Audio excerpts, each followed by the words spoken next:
Hello, welcome to the origins of vibrational astrology, the historical development of vibrational astrology. Where do all of these ideas in vibrational astrology come from? That is the question I'm going to answer. Now, we can think of vibrational astrology as being composed of 9 fundamental ideas. So what I've done is I've taken vibrational astrology, I've divided it into 9 components, 9 features, we could call it, of vibrational astrology. And I will tell you where those ideas came from. Now, this video here on the history of vibrational astrology is complementary with another video called What is Vibrational Astrology? And in the video What is Vibrational Astrology, I have 7 fundamental ideas. Well, here I've added 2 more. Vibrational astrology, just like any field of astrology, exactly how many pieces you divide it up into is kind of arbitrary. But here I've come up with 9 components, and we will go through those and where each one of these 9 components come from. And by the way, even though this video is complementary with the other video on what is vibrational astrology, you do not need to watch the other video, what is vibrational astrology, or any other video. This video on the origins of vibrational astrology does stand by itself as well. Okay, number 1, a basic idea that we have in vibrational astrology is that there are aspects. Well, aspects exist in basically almost every system of astrology. But what we have specifically in vibrational astrology is the meaning of the aspect is determined by the fraction of the circle made by this angular distance.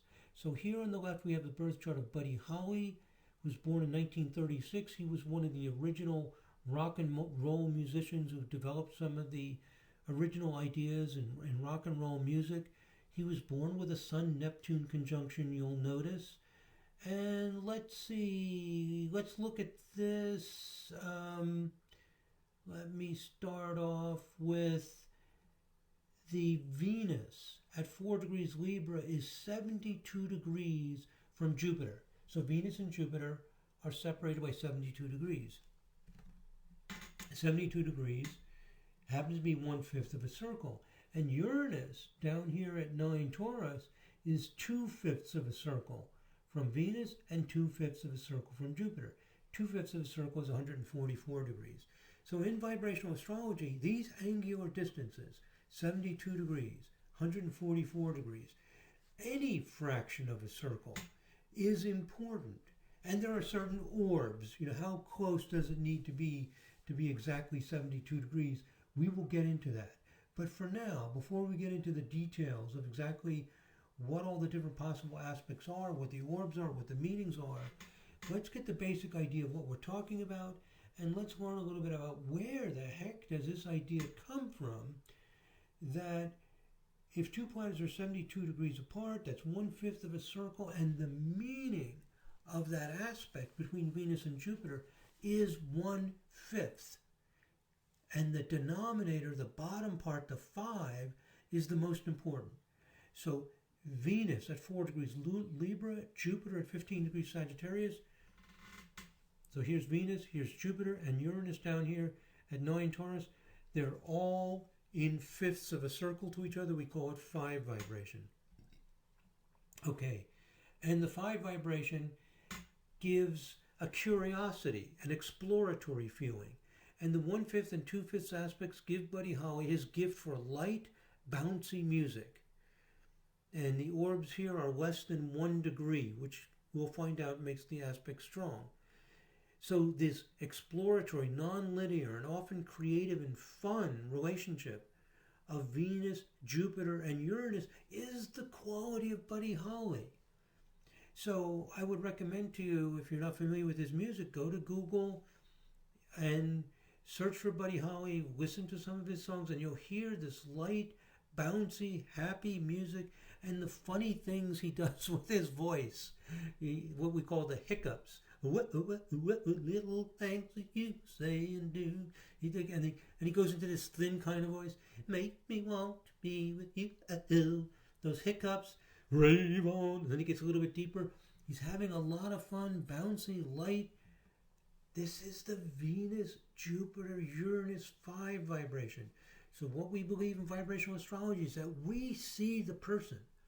We see the liveliness, the enthusiasm, the rhythm. As we're going to learn later, Venus and Uranus are associated with rhythm. Well, we'll learn all about that later.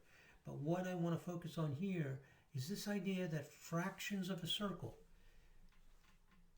is what an aspect is, and it's the nature of those fractions, those fifths and two-fifths, that give this buoyancy, this lightness, this rhythm, the fun of Buddy Holly, which is the key thing about him. I think more than any of the musicians at that time, he is the most obviously this way.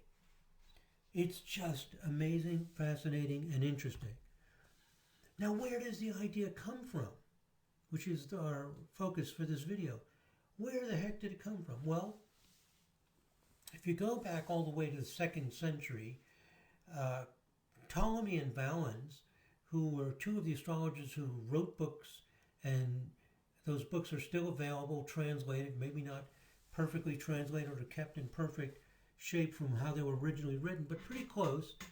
And they describe the idea of aspects, and they describe the idea of orbs. However, they focused on just 5 aspects: conjunction, opposition, square, trine, sextile. So we have the idea of aspects going back to at least Ptolemy and Valens, but primarily just those 5. So where does this idea of using other fractions come from? Well, one of the people who put a lot of emphasis on this is Johannes Kepler, the great astronomer who developed the laws of planetary motion around the year 1600. He suggested that aspects get their meaning from a kind of music of the spheres. And in fact, the idea of the music of the spheres is not original to Kepler. Even Ptolemy talked about a music of the spheres.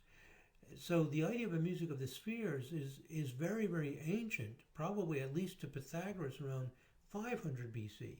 And Kepler, working with this idea of a music of the spheres, tried to make the aspects in astrology relate more closely to musical harmony. And in doing that, he suggested that there are more aspects than the basic 5 that are handed down. So many astrologers tend to use the tradition that's handed down, and then there are people like Kepler who say, okay, we have this tradition, but maybe it's not perfect. And he introduces the idea that there are more aspects. He's not the only person to do it, but he's one of the people who have a big impact, a big influence, a big effect in introducing this idea that they're not just the 5 aspects. And in Vedic astrology, we have the idea of the Vargas, where the circle is divided into different kinds of pieces. And that's also an ancient idea. And I think probably more ancient than we even realize from hints in some of the ancient literature. Now, Kepler's idea, he put it out there, some people played around with it, but then in the 1970s, John Addy picked up on Kepler's idea, if you want to think of it as from Kepler, or it's also used in Vedic astrology, this idea that we can divide by other numbers and not just have 1/3 a trine and 1/6 a sextile. Why not other fractions? And Addy does a lot of research. He gathers data and he finds that certain kinds of people have certain kinds of aspects in common. And he calls it harmonic astrology.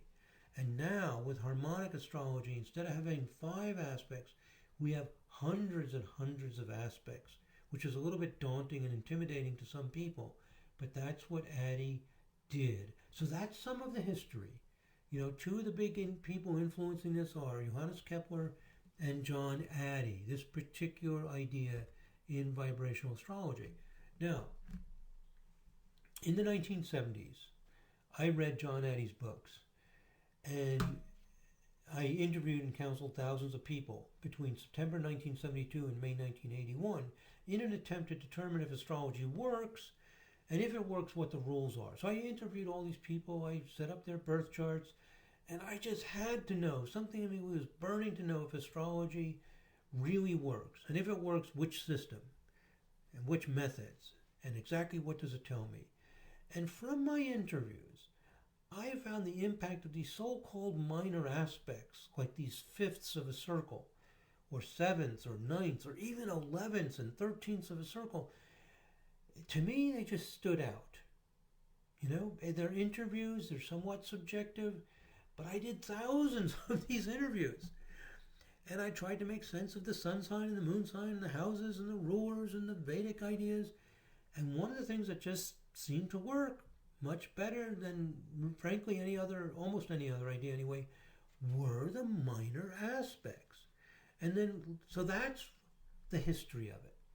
That's how it got born. And then later, around the 1990s, and especially around the 2000s, we have the databases and we have the research tools and the software. We start doing things like extreme case sampling. It confirms the importance of these aspects and refines our understanding. So that's where the idea comes from. Okay, so the point of this video is to let you know, where do the ideas come from? That's it. I read John Hattie's books. I interviewed a bunch of people, later did research. That's it. And where did Hattie get his ideas? Well, Kepler had the idea. Where did Kepler get his ideas? Because there was an idea of a music of the spheres that is very, very ancient. And if there's a music of the spheres, then we should be able to understand astrology in some way similar to musical harmony. So there you go. That's where that idea comes from. Okay, let's go on to the second of 9 parts of vibrational astrology. We use these direct midpoint structures in vibrational astrology. So this chart on the left is the birth chart of TimothyLeary, and he has a very, very strong midpoint configuration. TimothyLeary is this fellow, he was born in 1920. He was a professor, and he started taking psychedelic drugs, and he basically built a whole psychedelic culture. Just drop out and tune in kind of thing. That whole big, you might say hippie or whatever you want to call it, movement. He was a big motivator, one of the key people behind this movement. And when you look at his chart, you'll see that Mercury here at 22 degrees Scorpio is directly between Uranus and Neptune. So I've got in red Neptune and Uranus circle with Mercury in between them. It's at the midpoint. This diagram we call a tree diagram shows that Mercury's at the Uranus-Neptune midpoint with a 2-minute orb, almost exactly there. And then if we take his Saturn, and in purple, circle Saturn and Neptune, I draw arrows to Uranus to show that Uranus is equally distant from Saturn and Neptune with a 3-minute orb. All of this is almost exact. We're getting 2 midpoint structures out of 4 planets. So midpoint structure means a planet that's the same distance from 2 other planets. So Mercury is at the same distance from Uranus and Neptune, and Uranus is at the same distance from Saturn and Neptune. This describes a lot of the life of TimothyLeary. Uranus-Neptune is the wild, crazy, intuitive, psychic.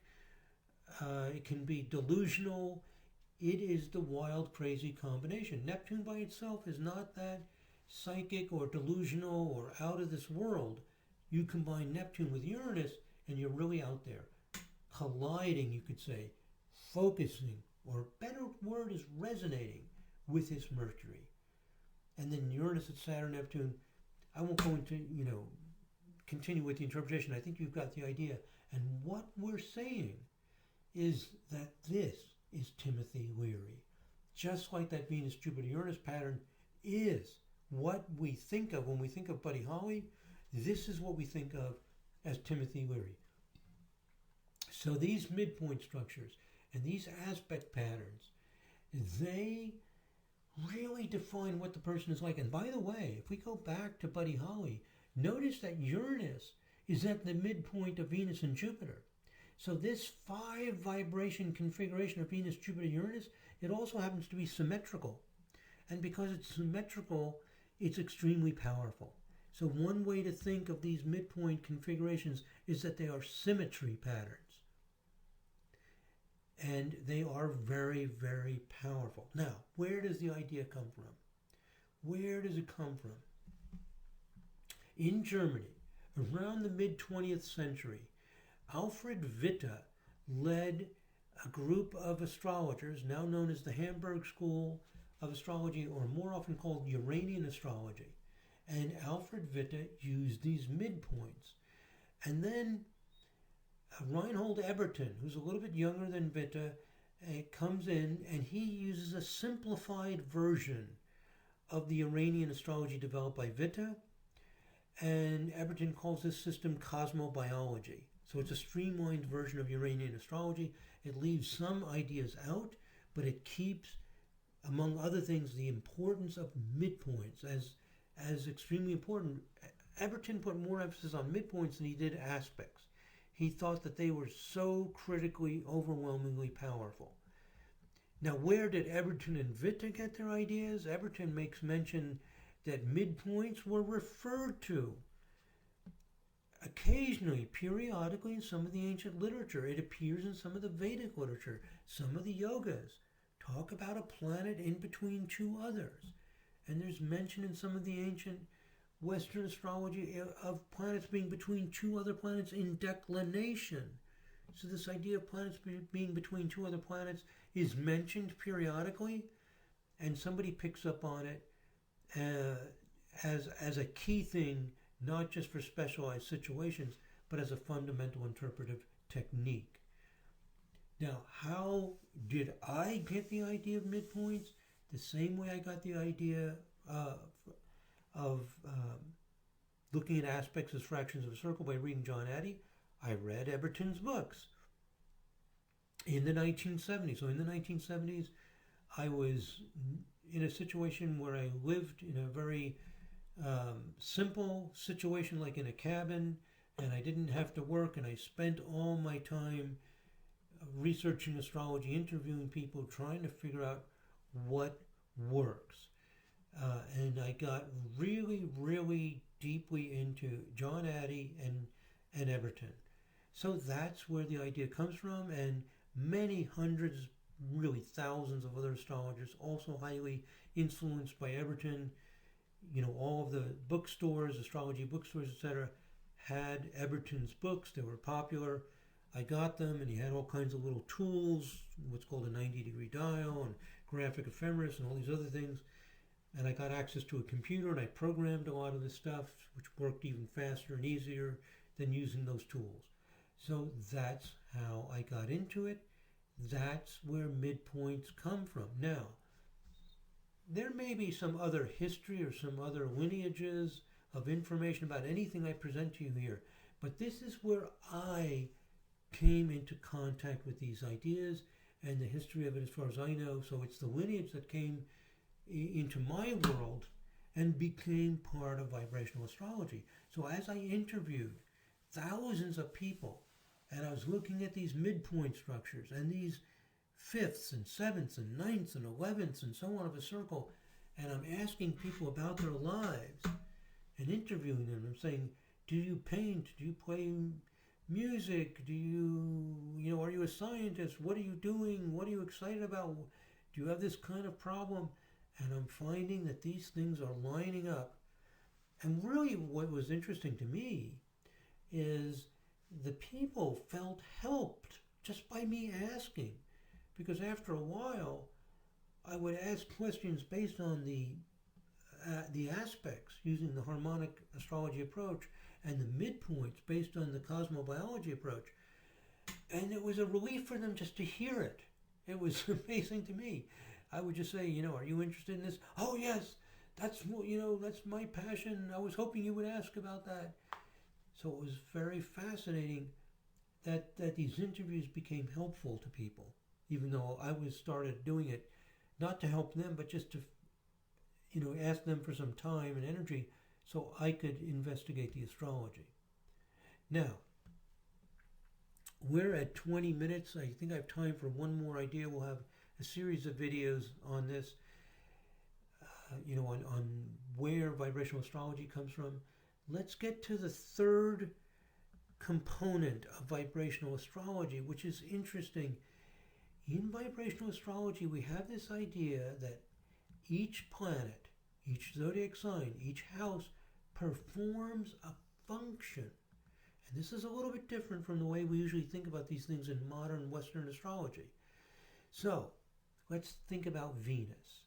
What does Venus mean? When you look at the planet Venus in the birth chart, as astrologers, what does it mean? And in vibrational astrology, Venus is not directly an archetypal image of beauty and harmony, like a beautiful princess or something. It's not. That exists, but it's a symptom of something deeper. What Venus tells us is how we are attracted to beauty. So beauty is attractive. It's an existential fact of life. When you see a beautiful mountain, a beautiful forest, a beautiful person, anything beautiful, what happens? Our eyes open up. It's like a magnet. We're drawn to it. We want to be in that life. We want to be close to it. So beauty is a magnet. And Venus, you can look at as regulating our attraction to beauty. Venus is monitoring, directing, overseeing. It's coloring. And it is giving the exact qualities of the ways in which we are attracted to beauty. So a symmetrical face is more beautiful than a face that is very unsymmetrical. This is pretty universal. Venus regulates the way in which we are attracted to this beauty. The archetypal stories and the images that we associate with Venus evolve out of the energy process. So it's like layers of an onion. In vibrational astrology, we see that Venus is attraction to beauty.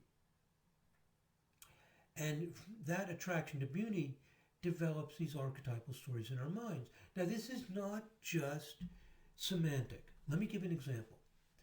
Suppose you go to a museum and you look at a painting.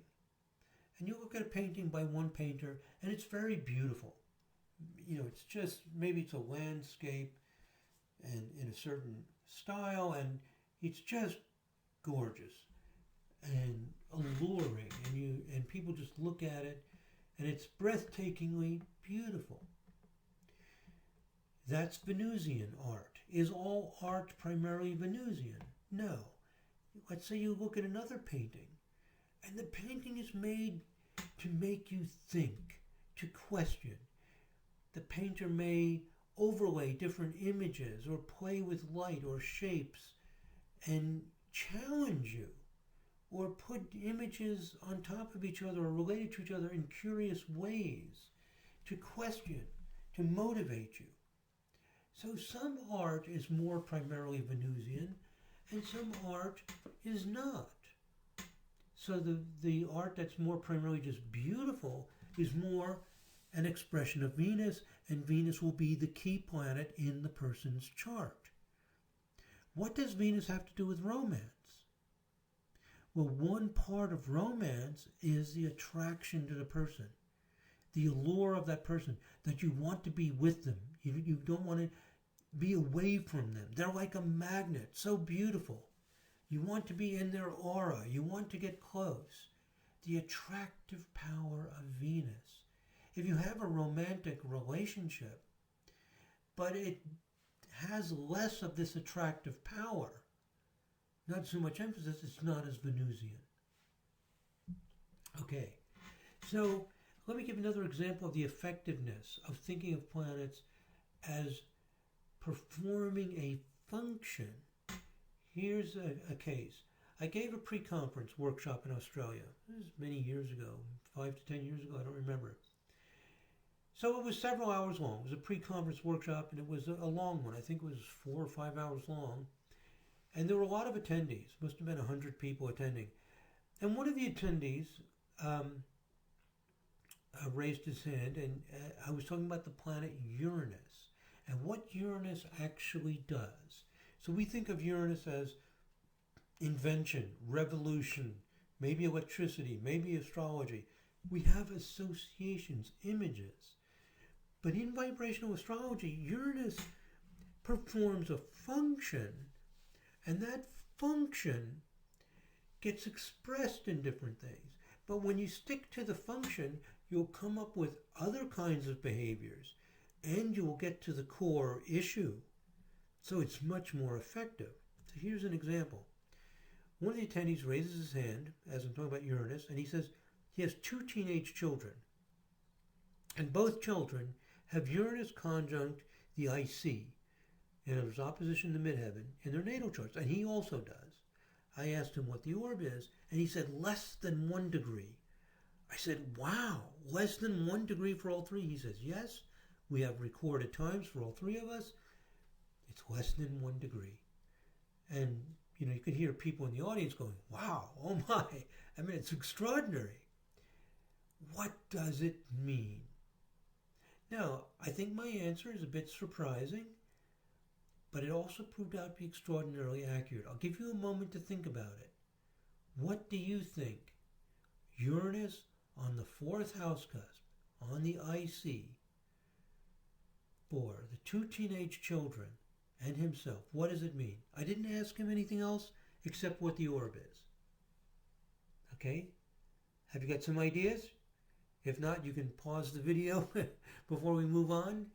And here's what I said. I think you're going to find this really interesting. It's the power of vibrational astrology. Okay, what I said. I don't have a slide for it. I'll just tell you what I said. What I said to him is, do you play ping pong? Another term for ping pong is table tennis, depending on what country you're in and what you call it. Do you or your children ever play ping pong? Or do you play drums or something like that? So I just asked him, and he said that they have a ping pong table in the basement of their house. They play ping pong all the time. The 2 teenagers, one is a boy, one is a girl, he told me, are both drummers. And he's a musician and they play music. Wow! You have to wonder, am I psychic? What is going on here? So let me tell you how I did that. Is that Uranus? What is Uranus? Is it invention? Rebellion? Those are expressions of an energy. And the energy of Uranus, the vibration of Uranus, is that Uranus puts us in tune with this instant of time, right now. Uranus doesn't care about 10 seconds ago in the past, doesn't care about 10 seconds in the future. It's right in the moment. And because everything is moving in waves, it puts you on the wave of this instant. And it gives the ability to improvise, to respond suddenly, to be in the moment. That's why Uranus is about surprises, inventions, discoveries. Those are all expressions of being in the moment. Improvisation is extremely Uranian. Just to be right here, because there is an intelligence, there is a dynamic flow.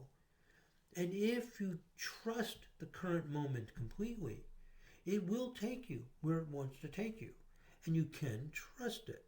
So one of the keys for Uranus is to trust the moment. And this is why people with strong Uranus, like these 2 kids and their dad with Uranus angular, makes Uranus very strong, they need to live in the moment and to trust the moment.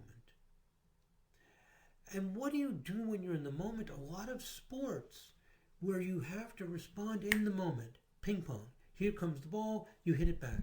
Ping, ping, ping. Just quick in the moment, you're right there. Responding, fast and rapid. Same thing with drum playing. The rhythm, the beat, the quickness. The being in the moment. So either I was extraordinarily lucky, I was psychic, or this really works. Well, you know what my belief is. This really works. Uranus is about being in the moment. And when you consult with your clients and you see an aspect to Uranus in the chart, and you think of Uranus as being in the moment, you think of Venus as being attracted to beauty, and you feel what it's like to have that kind of attunement, your interpretation zeroes right in. You're not all over the place guessing at different kinds of archetypal images. Those images all are born out of the process. Okay, so that is a big idea in vibrational astrology. Where does it come from? Well, excuse me, I used the I Ching from about 18 to 22 years old. 22 years old is when I started into astrology full blast, nonstop. And I would read the Tao Te Ching periodically. Like every 6 to 12 months, I would read large sections of it. Sometimes I would read it cover to cover over a day or two. Sometimes I would just read one part, one section, and think about that for the day. Had a big impact on me. So I used the I Ching and I read the Tao Te Ching. So, and I used the I Ching to make decisions. And I would do the I Ching in a slow, laborious way with the sticks. So I got tuned into this idea of life as a flow. This Zen idea of the wind and the ocean, how they meet together, and how we flow with the forces of nature. And if we can attune to the forces of nature, we'll be in the Tao, we'll be in the way, we'll be in the intelligence and the flow of life. And we will be like a bubble in the ocean. We will be a part of that cosmic dance. So the sense of life as movement and how we place ourselves within the movement inclined me to see if astrology could also be viewed in the same way. I think this was an instinctive thing. Would astrology tell me about the same kinds of things the I Ching, like this is a moving line, how the energy's trying to unfold or work and change, like the changing of the seasons. Are we in summer? Are we in late summer? Are we morning? Are we a morning when it's misty? Every little detail of the feeling, of the mood, of the flow and the feeling. This is what I had gotten accustomed to through these involvements with the Tao Te Ching, the I Ching. And then I read books like Rudyard's The Pulse of Life. And in the book, The Pulse of Life, Rudyard emphasizes that the zodiac signs are phases in a cycle, not static separate sections of the sky. So all of this inclined me to view astrology possibly as a cyclic flow. I was also very Jungian. Carl Jung had a big influence on me. So I also liked the idea of the archetypal images. But it was this idea of a flow that helped. And the other thing is that I came into astrology with a tendency to integrate scientific and psychological ideas. And so, I had gotten a degree in psychology. I loved experimental psychology and statistics. I loved literature and poetry and Jungian thinking as well. I loved all these things. They all seemed exciting to me and still do. And I didn't feel a reason to compartmentalize. So the idea that astrology could be measurable, scientific, factual, tell me something about an energy flow, possibly in concrete ways, seemed fine, and gradually developed into this idea that astrology works like layers of an onion, with the basic energy flow at the core and the archetypal stories and images evolving from it in our minds. And why did I do all this? Because it helped me give better interpretations. Just like the example I just gave in the pre-conference workshop that I gave in Australia, that I could target something very specific and never ceases to amaze me. How specific, precise, useful, and accurate the astrology is, especially when I approach it with these ideas. So that's where the ideas come from? These first three ideas. I think I'm going to stop there. Yes. And then we're up to point number 4, which I'll continue in the next video because we're at 35 minutes. So that's where they come from. Okay, so that's what I was looking into. That's what I was doing, and that's how it got pulled into vibrational astrology. Okay, in the next video, we'll continue with the 4th component of 9 components in VA and where they come from. Thank you very much for listening, my friends. God bless. Namaste.